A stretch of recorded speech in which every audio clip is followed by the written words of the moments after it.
सर्दियों की एक सिहरती सुबह थी। सूरज की पहली किरण अभी धरती को छूने ही वाली थी। गांव के एक कोने में स्थित एक कच्चा सा मकान, जिसमें रहने वाला एक 10 वर्षीय लड़का आरव अपने पिता के साथ आंगन में बैठा था। पिता लकड़ी के चूल्हे में आग जलाकर उसे गर्म कर रहे थे और आरव उनींदी आंखों से अपने पिता की हरकतें देख रहा था। बेटा, जिंदगी आसान नहीं होती, पिता बोले, लेकिन जब किसी की मदद करो तो शुक्रिया मत मांगना, और जब कोई मदद करे तो आभार जरूर व्यक्त करना। आरव ने कुछ समझा नहीं, लेकिन उसने सिर हिलाकर हामी भर दी। वो समझ चुका था कि पिता की हर बात गहरी होती है और शायद कुछ साल बाद समझ आए। समय बीता। आरव पढ़ाई में तेज था। गांव के स्कूल से 10वीं पास कर लेने के बाद उसके पिता ने उसे शहर भेजने का निश्चय किया। उन्होंने अपनी जमा पूंजी में से पैसे निकालकर बेटे का दाखिला शहर के एक अच्छी स्कूल में करवा दिया। वो खुद खेती में जुटे रहे। शहर में रहना आसान नहीं था। नए माहौल, नए लोग और खर्चों का बढ़ता बोझ, पर आरव ने कभी हार नहीं मानी। उसने ट्यूशन पढ़ाना शुरू किया, लाइब्रेरी में समय बिताना शुरू किया और हर हाल में अपने पिता का सपना पूरा करने की ठान ली। एक दिन आरव जब कॉलेज से लौट रहा था, उसने देखा कि एक बुजुर्ग आदमी सड़क के किनारे गिरा हुआ था। बहुत से लोग गुजर गए लेकिन किसी ने रुका नहीं। आरव दौड़कर उनके पास पहुंचा। वो व्यक्ति बेहोश था। आरव ने अपने पैसे खर्च करके उन्हें ऑटो में बैठाया और नजदीकी अस्पताल पहुंचाया। डॉक्टरों ने बताया कि वो व्यक्ति मधुमेह के कारण गिर पड़ा था। इलाज के बाद जब होश आया तो उन्होंने आरव को देखा और आंसू छलक पड़े। बेटा, मैं तो समझा था कि अब भगवान ही मिलेगा, उन्होंने कांपती आवाज में कहा। आरव मुस्कुराया, भगवान ने ही तो भेजा दादाजी, वे बोले। बेटा, तुम्हारा नाम? आरव। मैं हमेशा तुम्हारा आभारी रहूंगा।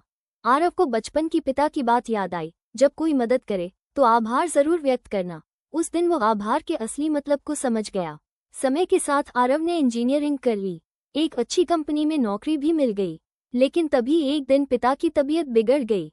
गांव से बुलावा आया। आरव दौड़कर पहुंचा। डॉक्टर ने बताया कि किडनी फेल हो गई है और डायलिसिस की जरूरत पड़ेगी। आरव ने अपनी नौकरी छोड़ दी और पिता की सेवा में लग गया। अपने सारे पैसे पिता के इलाज में लगा दिए। उसे शहर में रहकर कमाना आसान था, लेकिन पिता की सेवा करना उससे कहीं ज्यादा जरूरी लगा। लोग कहते, आरव, तुमने करियर छोड़ दिया, अब क्या करोगे? आरव मुस्कराकर कहता, जिनके आशीर्वाद से मैं यहाँ तक पहुँचा, उनके लिए कुछ न कर सका तो पढ़ाई बेकार है।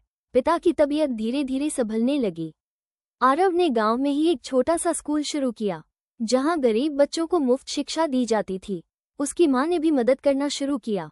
कुछ सालों में वो स्कूल पूरे जिले में मशहूर हो गया। लोग अपने बच्चों को वहां पढ़ाने लगे। पत्रकार आए, आरव से इंटरव्यू लिया गया। उन्होंने पूछा, इस स्कूल की प्रेरणा क्या रही? आरव ने मुस्कुराकर कहा, आभार। जो मेरे माता पिता ने मुझे दिया, उसे लौटाना मेरा फर्ज है। एक दिन स्कूल में एक बुजुर्ग व्यक्ति अपने पोते का दाखिला कराने आए। आरव ने उन्हें देखते ही पहचान लिया। वे वही व्यक्ति थे जिन्हें उसने कई साल पहले अस्पताल पहुंचाया था। उन्होंने कहा, मैं तुम्हें भूल नहीं सका आरव बेटा। आज मेरे पोते को तुम्हारे स्कूल में पढ़ाना मेरे लिए सौभाग्य है। आरव की आंखों में आंसू आ गए। उन्होंने कहा, दादाजी, ये तो मेरा सौभाग्य है।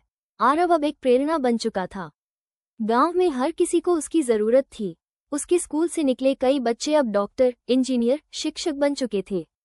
हर एक छात्र जब भी सफलता की ऊंचाई पर पहुंचता, वो लौटकर आरव से मिलता और कहता, गुरुजी, हम आपके आभारी हैं। आरव अब जान चुका था, आभार सिर्फ शब्द नहीं, ये रिश्ता है। यह वो धागा है जो इंसान को इंसान से जोड़ता है। एक दिन जब वो पिता के साथ बैठा था, उसने कहा, पापा, आपकी एक बात ने मेरी जिंदगी बदल दी। पिता मुस्कराए, कौन सी? जब आपने कहा था, जब कोई मदद करे तो आभार जरूर व्यक्त करना। पिता की आंखों में गर्व था। उन्होंने आरव का कंधा थपथपाया और कहा, बेटा, तुमने उस बात को जीकर दिखाया है। यही सच्चा आभार है। इस कहानी से हमें ये सीख मिलती है कि आभार केवल धन्यवाद कहना नहीं होता, बल्कि वो भाव है जो दिल से निकलता है और जीवन को अर्थपूर्ण बनाता है।